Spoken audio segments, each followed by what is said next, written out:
మిత్రులారా, ఈరోజు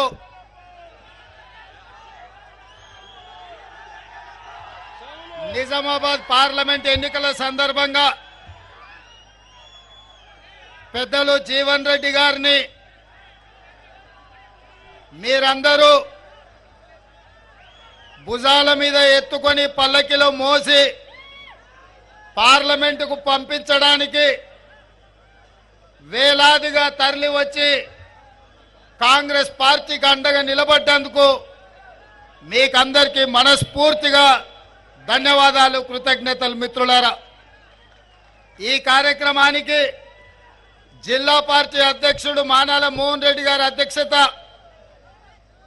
అదేవిధంగా నాతో పాటు పెద్దలు శ్రీధర్ బాబు గారు, షబీర్ అలీ గారు, సుదర్శన్ రెడ్డి గారు, డాక్టర్ భూపత్ రెడ్డి గారు, పెద్దలు గౌరవనీయులు మండవ వెంకటేశ్వరరావు గారు, అదేవిధంగా జిల్లా పార్టీ కాంగ్రెస్ నాయకులు, మండల పార్టీ కాంగ్రెస్ నాయకులు, ప్రాణ సమానులైన కాంగ్రెస్ పార్టీ కార్యకర్తలు, నిజామాబాద్ రైతాంగం అంతా ఈరోజు ఇక్కడికి వచ్చి పెద్దలు జీవన్ రెడ్డి గారికి అండగా నిలబడ్డందుకు మీకందరికీ మనస్ఫూర్తిగా కృతజ్ఞతలు తెలియజేస్తున్న కాంగ్రెస్ పార్టీ తరఫున, పెద్దలు జీవన్ రెడ్డి గారి తరఫున.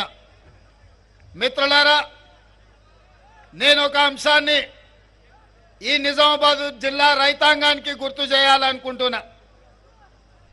2021 జనవరి 30 తారీఖు నాడు పసుపు బోర్డు కోసం, రైతుల గిట్టుబాటు ధర కోసం ఆర్మూర్లో మీరు దీక్ష చేపడితే ఆ రోజు 12 గంటలకు రావలసిన నేను మార్గ మధ్యంలో వివిధ ప్రాంతాల గ్రామాల నుంచి వేలాదిగా విద్యార్థులు, రైతులు, నిరుద్యోగులు వచ్చి స్వాగతం పలుకుతుంటే సాయంత్రం 5 గంటలకు ఆర్మూరు గడ్డ మీద నేను కాలు పెట్టినా మీరందరూ ఆకలిని సైతం లెక్క చేయకుండా కడుపులో నకనకలాడుతున్నా ఆ రోజు నిలబడి వేలాది మంది ఆ దీక్షలో పాల్గొని రేవంత్ రెడ్డి గారి నాయకత్వంలో కాంగ్రెస్ పార్టీని గెలిపిస్తామని మీరు విశ్వాసం, నమ్మకం కలిగించినందుకు జూన్ 27, 2021 నాడు కాంగ్రెస్ పార్టీ అధ్యక్షురాలుగా శ్రీమతి సోనియా గాంధీ గారు నన్ను పిసిసి అధ్యక్షుడిగా నియమించిందన్న సంగతి నేను మీకు గుర్తు చేస్తున్నా. ఆనాడు పిసిసి నియామకంలో జనవరి 30, 2021 నాడు ఆర్మూర్లో జరిగిన దీక్ష మీరు అండగా నిలబడడంతో నిజామాబాద్ జిల్లా కాంగ్రెస్ పార్టీకి అండగా నిలబడుతుందన్న నమ్మకంతో ఆ రోజు పిసిసి అధ్యక్షుడిగా నన్ను నియమించడం జరిగింది. అందుకే నిజామాబాద్ అంటే నాకు ప్రత్యేకమైన అభిమానం. పాదయాత్రలో కూడా మీ దగ్గరకు వచ్చి మీ కష్ట సుఖాలు తెలుసుకొని ఈ ప్రాంతం యొక్క అభివృద్ధి కోసం ఆనాడు ఆలోచన చేసినాం. అందుకే వస్తానే మీ చక్కెర కర్మాగారం విషయంలో శ్రీధర్ బాబు గారిని, పెద్దలు జీవన్ రెడ్డి గారిని సమన్వయపరిచి రాష్ట్ర ప్రభుత్వం నుంచి ఒక ఉపసంఘం ఏర్పాటు చేసి మనం ఖచ్చితంగా బోధన్ షుగర్ ఫ్యాక్టరీ, నిజాం ఆనాడు ఏషియాలోనే పెద్ద షుగర్ ఫ్యాక్టరీని ఇక్కడ నిర్మించి ప్రపంచానికి ఆదర్శంగా నించున్నాడు. ఇవాళ కేసీఆర్ గారు వచ్చి తెరిచి ఉన్న చక్కెర కర్మాగారాన్ని మూత వేసిండు. దాన్ని తెరవాలనే ప్రభుత్వ నిర్ణయం తీసుకొని విధి విధానాల కోసం శ్రీధర్ బాబు గారు, పెద్దలు జీవన్ రెడ్డి గారు దాని మీద కార్యక్రమం చేపట్టిండ్రు. రైతులందరం కలవడం జరిగింది. ఎన్నికల కోడ్ ముగిసిన 2-3 నెలల లోపే, వీలైతే సెప్టెంబర్ 17 లోపల ఇక్కడిని చక్కెర కర్మాగారాలను తెరిపించే బాధ్యత మా మంత్రివర్గం తీసుకుంటుంది. ఈ ప్రాంత రైతులను ఆదుకునే బాధ్యత కాంగ్రెస్ ప్రభుత్వం తీసుకుంటుందని నేను ఈ సందర్భంగా తెలియజేస్తున్నా. మిత్రులారా, నేను మీకు కొన్ని అంశాలు గుర్తు చేయదలుచుకున్నా.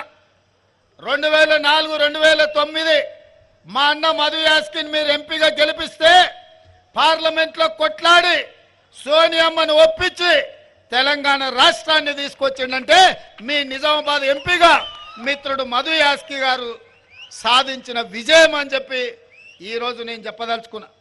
మరి 2014లో కల్వకుంట్ల కవిత గారిని మీరు గెలిపించారు. సరే, కేసీఆర్ బిడ్డను నిజామాబాద్కు నిధులు వస్తాయనో 100 రోజుల్లో చక్కెర కర్మాగారం తెరుస్తుందనో మీరందరూ కూడా కవిత గారికి అండగా నిలబడ్డారు. మరి కవిత గారు 5 ఏళ్ళైనా చక్కెర కర్మాగారం తెరిపించలే, పసుపుకు గిట్టుబాటు ధర ఇవ్వలే, ఎర్రజొన్న రైతుల గురించి చెప్పాల్సిన పని లేదు. మొక్కజొన్న, సోయాబీన్ ఈ ప్రాంతంలో పండించే రైతులను పట్టించుకోలేదు. ఇక వాళ్ళ నాయన అయితే ఒక అడుగు ముందేసి ఎవడు ఊరేస్తే వాడు ఊరేసుకున్నట్టే అని చెప్పి చంద్రశేఖరరావు చెప్పిండు. అప్పుడు చైతన్యం కలిగిన ఈ ప్రాంత రైతాంగం ఒక నిర్ణయం తీసుకున్నారు, బిడ్డ మళ్ళీ అయితే రా నీకు లగ్గం చేయకపోతే చూస్తామని చెప్పి. అందుకే ఆయల్ల మీరందరూ ఈ ప్రాంత రైతులు దాదాపుగా 100 మంది 2019 ఎన్నికల్లో నామినేషన్లు వేసి అందులో 80 మంది ఎన్నికల క్షేత్రంలో నిలబడి 100 రోజుల్లో చక్కెర కర్మాగారం తెరుస్తా అని మాట ఇచ్చి మోసం చేసిన కల్వకుంట్ల కవితను, కల్వకుంట్ల చంద్రశేఖరరావును 100 మీటర్ల గోతి తీసి పాతి పెట్టి మళ్ళా మొక్క మొలవకుండా మొత్తం కాంక్రీట్ చేసి పెట్టారు. ఆ దెబ్బకు 2024లో కల్వకుంట్ల కవిత గారు ఎన్నికల్లో పోటీ చేయడానికే భయపడ్డారు. అంటే నిజామాబాదు రైతాంగంతో పెట్టుకుంటే శాశ్వతంగా ఇక్కడి రైతులను మోసం చేస్తే శాశ్వతంగా రాజకీయంగా సమాధి చేస్తామని చెప్పి ఈ ప్రాంత రైతులు నిరూపించారు. మిమ్మల్ని నేను అభినందిస్తున్నా. సరే, ఏనుగులను తినేటోడు పోయింది అనుకుంటే పీనుగలను తినేటోడు వచ్చిండు. ఆమె 100 రోజుల్లో చక్కెర కర్మాగారం తెస్తా అన్నది. ఇక మా బండి గుండు ఉన్నారా మీ దగ్గర? ఇక బండిని గుండును నమ్మేటట్టు లేదని మీకు బాండ్ పేపర్ రాసిచ్చిండు, 5 రోజులల్లా మీకు పసుపు బోర్డు తెస్తా అని. మరి రాజ్నాథ్ సింగ్ గారు, రామ్ మాధవ్ గారు, భారతీయ జనతా పార్టీ నాయకులందరూ చెప్పిండ్రు పసుపు బోర్డు ఇస్తామని. మరి నరేంద్ర మోడీ గారు చివరికి మొన్న పసుపు బోర్డు ఇస్తామని జీవో ఇస్తే అక్కడ నిజామాబాద్ అనేది మర్చిపోయిండు. అందులో మీరు ఒక్కసారి ఆ జీవో చూడండి, అందులో ఏంది లేదు. ఎక్కడ పెడతాడో నాకు తెలియదు, హిమాలయ పర్వతాలలో పెడతాడో, శంకరగిరి మాన్యంలో పెడతాడో, లేకపోతే నిజామాబాద్ గడ్డ మీద పెడతాడో. ఇవాళ కాడికి వరకు అది రాలే. కానీ ఆయన మారు వేషంతో ఇక్కడ పెట్టిన స్పైసెస్ బోర్డును అదే పసుపు బోర్డు అని నమ్మించే ప్రయత్నం చేసిండు, బుకాయించే ప్రయత్నం చేసిండు. గిదే గది, గదే గిది అని. నేను అడగదలుచుకున్న మిత్రుడు ధర్మపురి అరవిందును, గ్రామాలలో బట్టలు ఉత్కనికే రిన్ సబ్ అని ఉంటుంది. ఈ రిన్ సబ్కు డూప్లికేట్ కింద సేమ్ అట్లనే ఉంటుంది రన్ సబ్ అని ఒకటి వచ్చింది. ఏమయ్యా మిత్రమా అరవిందు, పసుపు బోర్డుకు స్పైసెస్ బోర్డుకు తేడా తెలియనోళ్ళనే మా రైతులు. ఆకాశం ఇంకా ఇట్లా చూడకుంటేనే మబ్బులు ఎప్పుడైతాయో, మేఘాలు ఎప్పుడు కమ్ముకుంటాయో, వాన ఎప్పుడు కురుస్తుందో, పసుపు ఎప్పుడు వేయాలో, కందులు ఎప్పుడు పండించాలో, మిర్చి ఒడ్లు ఎక్కడ వేయాలో, ఏ భూములు వేయాలో తెలిసిన వాళ్ళు మా నిజామాబాద్ జిల్లా రైతులు. వెనకటికి ఎవడోనంట తాతకే దగ్గు నేర్పిండంట. ధర్మపురి గారు ఇవాళ మా నిజామాబాదు రైతులకు బోర్డుల గురించి చెప్తున్నాడు. ఒకవేళ నిజామాబాదు రైతుల గురించి తెలుసుకోవాలంటే అరవింద్, నువ్వు కాన్వెంట్ స్కూల్లో చదివినా నీకు పెద్ద తెలియదు, కానీ ధర్మపురి శ్రీనివాస్ గారిని అడుగుండి చెప్తారు ఈ ప్రాంత రైతులు ఎంత చైతన్యవంతులో. ఇవాళ నేను గర్వంగా చెప్తా, హర్యానా, పంజాబ్ రైతులు ఈ దేశంలో ఏ సమస్య వచ్చినా నిలబడి ప్రధానమంత్రి అయినా కేంద్ర ప్రభుత్వాన్నైనా నిలదీసి మెడలు బట్టి వంగబెట్టి సమస్యల్ని పరిష్కరించుకునే శక్తి హర్యానా, పంజాబ్ రైతాంగానికి ఉంది. నరేంద్ర మోడీ రైతు వ్యతిరేక నల్ల చట్టాలు తెస్తే 16 నెలలు ఢిల్లీ సరిహద్దుల్లో లక్షలాది మంది రైతులు మోహరించి నరేంద్ర మోడీని ఓడించి రైతు వ్యతిరేక నల్ల చట్టాలను రద్దు చేసి రైతుల క్షమాపణ చెప్పించిన శక్తి హర్యానా, పంజాబ్ రైతులకు ఉంది. ఆ తర్వాత దేశంలో ఆర్మూర్, నిజామాబాదు రైతులకే ఆ పౌరుషం ఉంది అని నేను చెప్తున్నా. ఈ దేశంలో పంజాబ్ హర్యానా రైతులతో సమానంగా ఆత్మగౌరవంతో బతికే రైతాంగం ఎవరైతే ఉన్నారంటే అది నిజామాబాద్ ఆర్మూరు ప్రాంతంలో. ఈ ప్రాంతంలో పసుపు వండించే ఎర్రజొన్నలు వండించే రైతులు ఏ ప్రభుత్వాన్నైనా మెడలు వంచి వాళ్ళ సమస్యల్ని పరిష్కరించుకునే శక్తి ఈ ప్రాంత రైతాంగానికి ఉంది. అందుకే మిత్రులారా, 100 రోజుల్లో చక్కెర కర్మాగారం తెస్తా అన్న వాళ్ళను వాళ్ళ కర్మ గాలింది, వాళ్ళని పొలిమేర్లు దాటే వరకు తరిమేను. మరి నేను ఇవాళ అడుగుతున్నా, 100 రోజులు అన్నోళ్ళకి గట్ల శిక్ష ఇస్తే 5 రోజుల్లో బోర్డు తెస్తా అన్న బోడగుండోళ్ళని ఏం చెప్తారో మీరు ఒక్కసారి ఆలోచన చేయరు. కానీ మా పెద్దలు జీవన్ రెడ్డి గారు, నేను మీకు ఒక మాట చెప్పదలుచుకున్నా. అన్న మీరు కరీంనగర్లో ఎంపీకి పోటీ చేయాలని చెప్పి ఎంబడబడ్డా. అన్న నా మాట వినలే. సరే చూద్దామని చెప్పి మొదటి లిస్టులో జీవన్ అన్న పేరే పెట్టలే. అట్లయినా నేను అడిగినట్టు అన్న ఏమన్నా నా మాట వింటాడేమో ఒప్పుకుంటాడేమో అని. మొదటి లిస్టులో పేరు రాకపోయినా జీవన్ అన్న ఒకటే మాట చెప్పిండు, నేను తమ్మి రైతుల కోసం కొట్లాడదలుచుకున్నా, నా జీవితం ఈ రైతులకే నేను అంకితం చేయాలనుకుంటున్నా. నాకు జీవితంలో ఏం కోరిక లేవు, ఏం ఆలోచన లేవు. ఆనాడు అసెంబ్లీలో గెలిస్తే ఈ రాష్ట్ర వ్యవసాయ శాఖ మంత్రిగా ఈ రాష్ట్ర రైతాంగానికి, నిజామాబాద్ రైతాంగానికి తోడు ఉండాలనుకున్నా. కానీ నా అదృష్టం బాగలేదు. మళ్ళీ ఈరోజు పార్లమెంట్ చేస్తున్నా. నేను నిజామాబాద్లోనే చేస్తా. నా కోరుట్ల, జగిత్యాల, నిజామాబాద్ పార్లమెంట్లు ఉంది. నిజంగా రైతులకు నేను అండగా నిలబడాలి, పార్లమెంట్లో మాట్లాడాలి, పసుపు బోర్డును, చక్కెర కర్మాగారాన్ని తెరిపించాలి, ఈ ప్రాంతాన్ని అభివృద్ధి పదం వైపు నడిపించాలి, రైతులకు గిట్టుబాటు ధర ఇవ్వాలి అని పెద్దలు జీవన్ రెడ్డి గారు చెప్పారు. నేను మీకు మాటిస్తున్న వేదిక మీద నుంచి మా మిత్రులందరి అనుమతితోటి ఖచ్చితంగా రాబోయే ఎన్నికల్లో ఇండియా కూటమి కేంద్రంలో ప్రభుత్వం ఏర్పాటు చేస్తుంది. పెద్దలు జీవన్ రెడ్డి గారిని కేంద్ర వ్యవసాయ మంత్రిగా, పెద్దలు జీవన్ రెడ్డి గారిని ఈ తెలంగాణ రాష్ట్రంలో కేంద్ర స్థాయిలో ఆనాడు జైపాల్ రెడ్డి గారు ఉన్నారు. కేంద్రంలో పెద్ద పెద్ద మంత్రి పదవులకు వన్నె తీసుకొచ్చింది జైపాల్ రెడ్డి గారు. పెద్దలు కీర్తిశేషులు పివి నరసింహారావు గారు పేరు తెచ్చిండ్రు ఈ ప్రాంతానికి, ఈ దేశానికి. ఇవాళ స్థాయిలో గౌరవం ఉన్నవాళ్ళు, ప్రజలకే అంకితమైన వాళ్ళు, సమస్యల పట్ల అవగాహన ఉన్నవాళ్ళు, రైతాంగాన్ని ఆదుకునే మనసున్న నాయకుడి తెలంగాణ రాష్ట్రంలోనే లేడు. అది ఒక్క జీవనన్న మాత్రమే. అందుకే సోనియా గాంధీ గారిని, మల్లికార్జున్ ఖర్గే గారిని, రాహుల్ గాంధీ గారిని ఒప్పించి మెప్పించి నేను కేంద్ర వ్యవసాయ శాఖ మంత్రిగా జీవన్ రెడ్డి గారికి పదవిని తీసుకొచ్చే బాధ్యత నాది. మీ బిడ్డ మీకోసం కొట్లాడేటైన ఎవరినో అడుగో, ఎవడో సంతకం పెట్టో ఏదో నిర్ణయం చేయాలని తిరగాల్సిన పని లేదు. ఆయననే సొంతంగా సంతకం పెట్టి మీ చెరుకు కర్మాగారం, మీ పసుపు బోర్డును సాధించి సంతకం పెట్టే సత్తా జీవన్ రెడ్డి గారికి పార్టీ ఇస్తుంది. మరి ఇది నిజం కావాలి అంటే జీవన్ రెడ్డి గారు నిజామాబాద్ పార్లమెంటుకు గెలవాలి మిత్రులారా. ఒక్కొక్కసారి ఓటమికి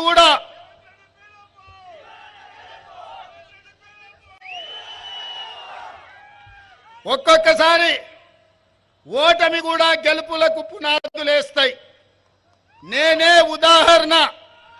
2018 డిసెంబర్లో నా మీద కక్ష కట్టి, నా మీద పగబట్టి అర్ధరాత్రి నా ఇంటి తలుపులు బద్దలు కొట్టి వేలాది మంది పోలీసులను పెట్టి చంద్రశేఖరరావు అర్ధరాత్రి పూట నన్ను కిడ్నాప్ చేశాడు. ఆ దెబ్బ కోర్టులో కేసేస్తే కలెక్టర్, అదేవిధంగా జిల్లా ఎస్పీ సస్పెండ్ అయ్యారు. కుట్రలు కుతంత్రాలతోని కొడంగల్లో నన్ను కేసీఆర్ అసెంబ్లీకి ఓడిస్తే 3 నెలలు తిరిగే లోపలనే మల్కాజ్గిరి పార్లమెంట్లో, దేశంలోనే అతిపెద్ద పార్లమెంటు,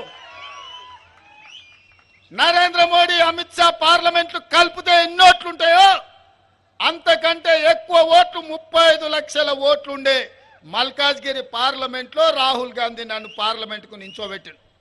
3000 పోలింగ్ బూతులు ఉన్నాయి. నేను అడిగిన సార్ ఎట్లకెళ్ళి సాధ్యమవుతుంది, ఎక్కడ తిరగాలి 35 లక్షల ఓట్లు ఇదే అని. రాహుల్ గాంధీ గారు నాకు ఓ మాట చెప్పారు, రాష్ట్రం 4 కోట్ల మంది ప్రజలు చూశారు, పోలీసుల చేత నిర్బంధించి నీ తలుపులు బద్దలు కొట్టి నిన్ను ఓడగొట్టినరు. ప్రజలు నిన్ను వదులుకోవాలనుకుంటలేరు. ప్రశ్నించే గొంతుగా తెలంగాణ రాష్ట్ర ప్రజలకు అండగా ఉండాలి. నిన్ను గెలిపిస్తారు, నువ్వు పోయి పోటీ చేయిపో అని వారు ఆదేశించిండ్రు. నేను శిరస వహించిన. నామినేషన్ వేసి 14 రోజుల్లో 35,03,000 బూతుల కార్యకర్తలే సైనికులై కథన రంగంలో దిగి మల్కాజ్గిరి పార్లమెంట్లో నన్ను ఎంపీగా గెలిపించి ఢిల్లీకి పంపించారు. గల్లీ నుంచి ఢిల్లీ వరకు సమస్యల మీద కొట్లాడిన కేంద్ర నాయకత్వం దృష్టిని ఆకర్షించిన ఆ దెబ్బతోని నాకు పిసిసి అధ్యక్ష పదవి వచ్చింది. నిజామాబాదు రైతుల ఆశీర్వాదంతో అధిష్టానానికి నమ్మకం వచ్చింది. ఆనాడు పిసిసి అయినా ఈనాడు తెలంగాణ రాష్ట్రానికి ముఖ్యమంత్రి అయినా.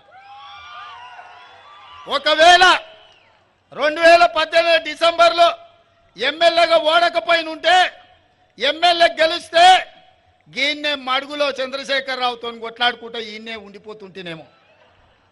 కానీ ఒక్కొక్కసారి అదృష్టం ఓటమిని కూడా గెలుపుకు పునాదులేస్తుంది.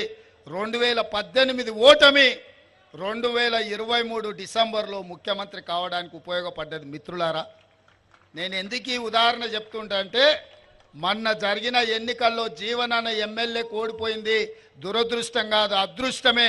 ఈరోజు మీకు ఎంపీగా వచ్చి ఎంపీగా గెలిచి ఇండియా కూటమిలో వారు కేంద్ర మంత్రి కాబోతున్నారు.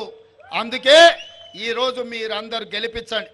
14లో బీఆర్ఎస్ కోటేసిండ్రు, కవితమ్మ మిమ్మల్ని మోసం చేసింది. 19లో బీజేపీ కోటేసిండ్రు, ధర్మపురి అరవింద్ గారు మిమ్మల్ని మోసం చేసిండు. నేను ఇవాళ మిమ్మల్ని అడుగుతున్న మిత్రులారా, మోసం చేసిన వాళ్ళు కావాలన్నా, మోస పార్టీలు కావాలన్నా, 10 ఏళ్ల నుంచి ప్రభుత్వంలో ఉండి పసుపు పోటీ ఇవ్వలేదు, రైతుల గిట్టుబాటు ధర ఇవ్వలేదు, చక్కెర కర్మాగారం తెరవలేదు, ఈ ప్రాంత రైతాంగ ఆత్మ గౌరవాన్ని తాకట్టు పెట్టి మీరు వారణాసిలో మోడీకి వ్యతిరేకంగా నామినేషన్ లేకపోతే పోలీసులను పెట్టి నిజామాబాదు రైతాంగాన్ని కొట్టించిన మాట మీరు మర్చిపోయినరా? బీఆర్ఎస్ను చూసిరు, బీజేపీని చూసిరు. ఒక్కసారి జీవనానికి అవకాశం ఇవ్వండి. పెద్ద మనిషి, రైతు బిడ్డ, రైతులకు నాయకుడు కాదు, ఆయనే రైతయా. వ్యవసాయం ఏం చేయాలో ఆయనకు తెలుసు. 40 ఏళ్ల నుంచి ఆయన మంత్రి ఉన్నా ఏదున్నా రాత్రి అయితే ఊరికి పోతాడు, పొద్దున వ్యవసాయం చేసుకుంటాడు. ఆయన కంటే రైతుల గురించి తెలిసిన వాళ్ళు ఎవరన్నా ఉన్నారే నాయకులు? మేమంతా పాయింట్ షర్ట్ వేసుకునేటోళ్ళమే, అన్నలాగటోళ్ళు చెప్తే వినటోళ్ళమే. ధర్మపురి అరవింద్కు వ్యవసాయం తెలుసానే? అడుగురి పోయి పల్లీలు ఏడుంటాయంటే చెట్టు కడితే పైన తెంచుకోవాలని చెప్తాడు. అవునా? అందుకోసమని అట్లాటోళ్ళని మనం ఎన్నుకొని ఓటేస్తే ఎట్లయితుందో చూసిరు. సరే, కవితమ్మ గురించి నేను చెప్పాల్సిన పని లేదు, ఇక బాజిరెడ్డి గోవర్ధన్ గురించి నేను అడగాల్సిన పని లేదు. ఆయన గిన ఓటేస్తారంటే ఆయన కొడుకులు అచ్చోసిన ఆంబోతులాగా మీ మీద పడతారు. గోవర్ధన్ గిన ఓటేస్తారా వాళ్ళ కొడుకులంతా మీ మీద పడతారు. మీరు ఇక మళ్ళీ నెల నెల హఫ్తాలు కట్టాల్సిందే. పాల పైసలు, కూరగాయల పైసలు తీసుకొచ్చి వాళ్ళకి ఇచ్చిపోవాల్సి వస్తుంది, పట్టణానికి టౌన్కి వస్తాయి. అందుకే మిత్రులారా, ఇవాళ పదే గుడి గురించి మాట్లాడుతున్నారు. నేను ఒక్క మాట చెప్పదలుచుకున్నా ఈ వేదిక మీద నుంచి. ఈ దేశ ప్రధానమంత్రి నరేంద్ర మోడీ గారు నిన్న మాట్లాడుతూ కాంగ్రెస్ పార్టీ అధికారంలోకి వస్తే హిందువుల ఆస్తులు గుంజుకొని ముస్లింలకు పంచి పెడతారని అన్నారు. ఒక secular country, doctor Babasaheb Ambedkar రచించిన రాజ్యాంగం, ఆ రాజ్యాంగం మీద ప్రమాణం చేసిన ప్రధానమంత్రి 2 మతాల మధ్యలో చిచ్చు పెట్టే విధంగా మాట్లాడుతున్నాడంటే ఓటమి నరేంద్ర మోడీని వేటాడుతుంది. నరేంద్ర మోడీ భయపడి ఈరోజు మతాల మధ్యలో చిచ్చు పెట్టాలనుకున్నాడు. అందుకే ఈ వేదిక మీద నుంచి इस मंच से मैं नरेंद्र मोदी जी से साफ एक बात मैं कहना चाहता हूं, जब कांग्रेस पार्टी सत्ता में था हम हिस्सा दिए, बराबर दलित को दिए, आदिवासी को दिए, ओबीसी को दिए, किसी का जायदाद खींच लेकर और किसी को नहीं दिए। हम इतना संविधान को बचाए, ऐसे संविधान किस देश को दिए हम लोग। अगर भाई का जायदाद दूसरे भाई को देना है तो भी कानून के हिसाब से देना पड़ता, मगर किसी का जायदाद खींच लेकर और किसी को देने का कानून अपना देश में नहीं है। 13 साल मुख्यमंत्री था मोदी जी, 10 साल प्रधानमंत्री था, इतना भी पता नहीं है कि इस देश का प्रधानमंत्री को हिंदुओं का जायदाद खींच लेके मुसलमानों को देने के लिए ये प्रधानमंत्री ऐसे बात कह रहा है। इसको डर है, दिल में हार जाने का डर है, इसीलिए ऐसे ऐसे भाषण उन्होंने दे रहा है। इसीलिए हम संविधान दिए इस देश को। डॉक्टर बाबा साहेब अंबेडकर ये लिखा उसमें, अगर बाप का जायदाद बेटे को भी देना है तो विरासत देना, भाई का जायदाद छोटे भाई को बहन को भी देना है तो एक हिसाब किताब से वो बदली करना। ऐसे झूठे बातों से कितने दिन देश को धोखा देंगे मोदी जी? ये कोई तरीका नहीं है, आपको कोई शोभा देने वाले बात नहीं है।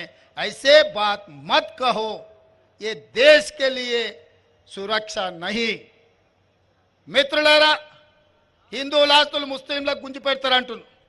నేను అడుగుతున్నా, ఇక్కడ చాలా మంది మా అన్నదమ్ముల ఆస్తులు వచ్చుకున్న వాళ్ళు ఉండ్రు కదనే, ఏర్పడ్డోళ్ళు ఉండ్రు కదా, కాగితం రాసుకోకుండా పెద్ద మనుషులు లేకుండా తల్లిదండ్రులు ఒప్పుకోకుండా అన్న ఆస్తి తమ్మునికే ఇచ్చేటట్లేదు, తండ్రి ఆస్తి బిడ్డకి ఇచ్చేటట్లేదా? మన రాజ్యాంగం అట్లుంది.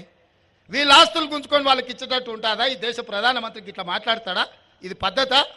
ఎన్నికల్లో గెలవాలని ప్రయత్నం చేస్తే తప్పులేదు, కానీ దేశాన్ని మత ప్రాతిపదికన విభజించి చిచ్చు పెట్టి రాజకీయ ప్రయోజనం పొందాలని చూస్తున్నారు. ఇది దేశానికి మంచిదా? ఒక్కసారి ఆలోచన చేయండి.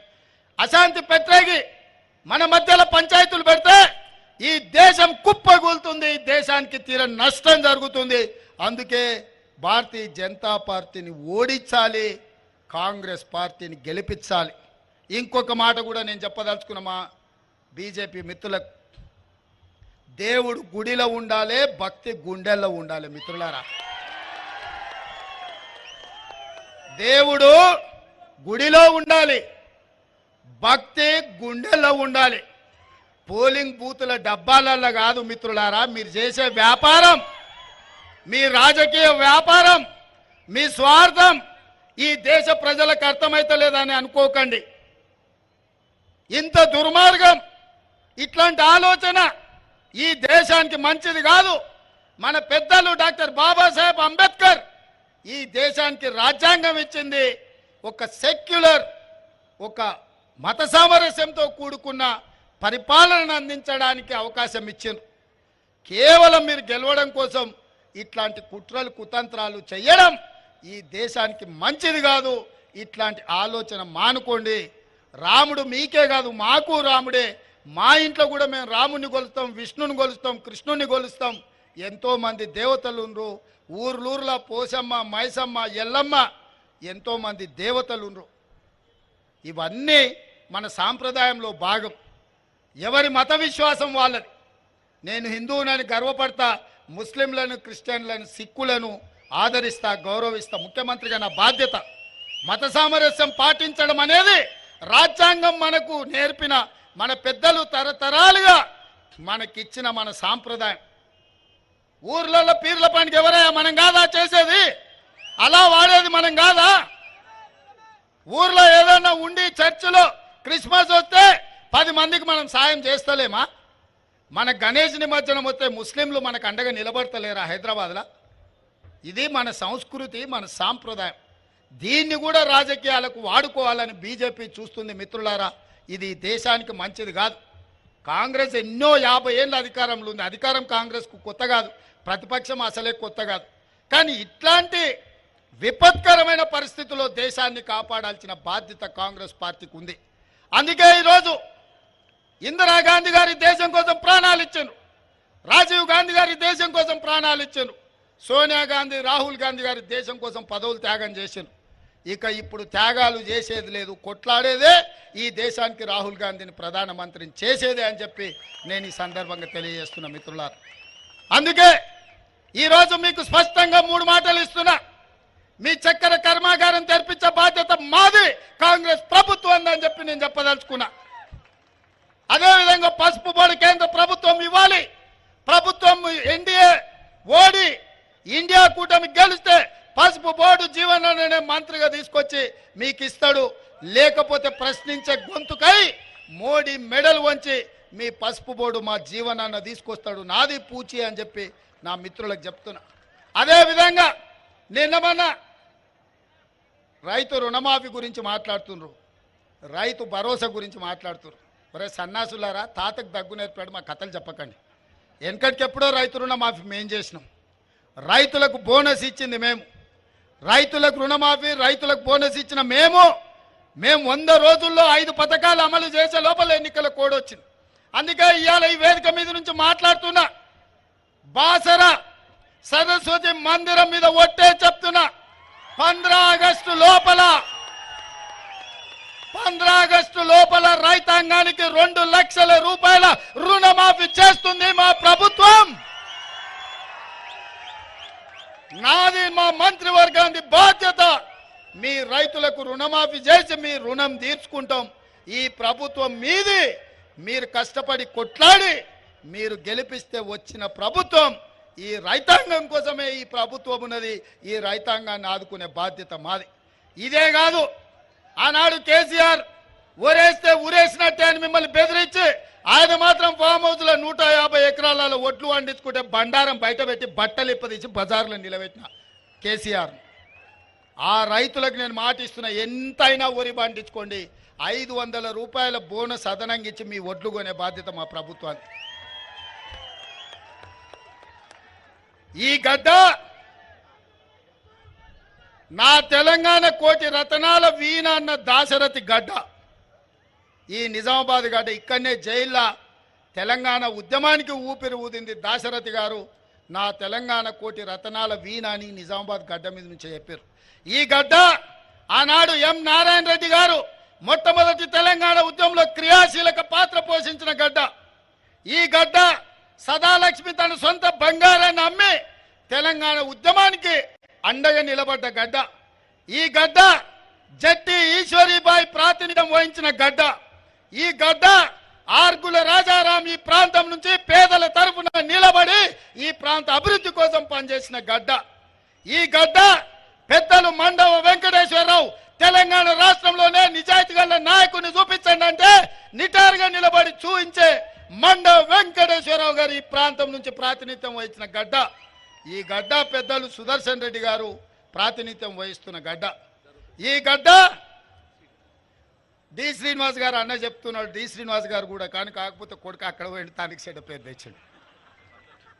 ఈ గడ్డ నిన్న మన భారతదేశానికి ప్రతిష్ట తెచ్చిన బాక్సర్ నిఖత్ జరీన్ మీ గడ్డ మీద పుట్టిన బిడ్డ. ఎన్నో కట్టుబాట్లను తెంచుకొని భారతదేశ ప్రతిష్ట పెంచి మనకు మెడల్స్ తీసుకొచ్చిన ఆడబిడ్డ నిఖత్ జరీన్ మీ నిజామాబాద్ గడ్డ. ఎవరెస్ట్ శిఖరం ఎక్కిన మాలవత్ పూర్ణ మీ బిడ్డ మీ నిజామాబాద్ గడ్డ అని చెప్పి నేను ఈ సందర్భంగా తెలియజెప్పదలుచుకున్నాను. మరి ఇంతమంది గొప్ప గొప్ప వాళ్ళు ఉన్న ఈ గడ్డ మీద ఈ బిడ్డల్ని నేను ఒకటే మాట్లాడుతున్నా, ఒక మాట ఇవ్వమని మిమ్మల్ని అడుగుతున్నా. జీవనాన్ని మీరు పార్లమెంటుకు పంపించుర్రి. మీకెవ్వరు మీ రైతులు 10 మందికి బుక్కెడు బువ్వ పెట్టేటోళ్ళు, ఎవడొచ్చినా ఇంత సాయం చేసేటోళ్ళు, దానికో దీనికో వంగేటోళ్ళు లొంగేటోళ్ళు కాదు. అందుకే ఈ మీటింగ్కి వచ్చినా రాకపోయినా వీడీసీలకు నేను విజ్ఞప్తి చేస్తున్నా. ఈ నిజామాబాద్ రైతాంగానికి నేను వేడుకుంటున్నా, పెద్దలు జీవన్ రెడ్డి గారిని గెలిపించి నిజామాబాద్ గౌరవాన్ని నిలబెట్టండి. పార్లమెంట్లో మీ ప్రశ్నించే గొంతుకైతాడు, మీ సమస్యల్ని పరిష్కరించే మీ నాయకుడైతాడు, రైతు నాయకుడైతాడు. రైతే నాయకుడు కావాలి. మీ రైతు బిడ్డనే ఈ దేశంలో వ్యవసాయానికి నాయకత్వం వహించాలి. జీవనన్నను గెలిపించండి. జీవనన్నకేసే ప్రతి ఓటు మీ రేవంత్ అన్నకేసినట్టే అని చెప్పి నేను ఈ సందర్భంగా చెప్తున్నా. నా మీద మీకు అభిమానం ఉండి గాంధీ కుటుంబాన్ని గుండెల్లో పెట్టి చూసుకోవాలంటే ఈ నిజామాబాద్ గడ్డ మీద నుంచి పెద్దలు జీవనాన్నను పార్లమెంటుకు పంపించండి. మీ సమస్యల్ని పరిష్కరించే పూచి నాది అని తెలియజేస్తూ మీ అందరి దగ్గర సెలవు తీసుకుంటున్న మిత్రులారా, జై కాంగ్రెస్, జై జై కాంగ్రెస్. హస్తం గుర్తుకే, హస్తం గుర్తుకే. ధన్యవాదాలు మిత్రులారా.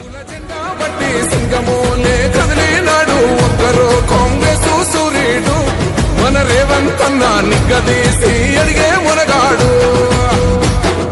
వీడు భూమిన వానైతాడు, వీర సాధన ధైర్యం వీడు, దొంగ దొరల భరతం పడతాడు. మన రేవంత్ అన్న పేద ఇంటికి పండుగ తెస్తాడు.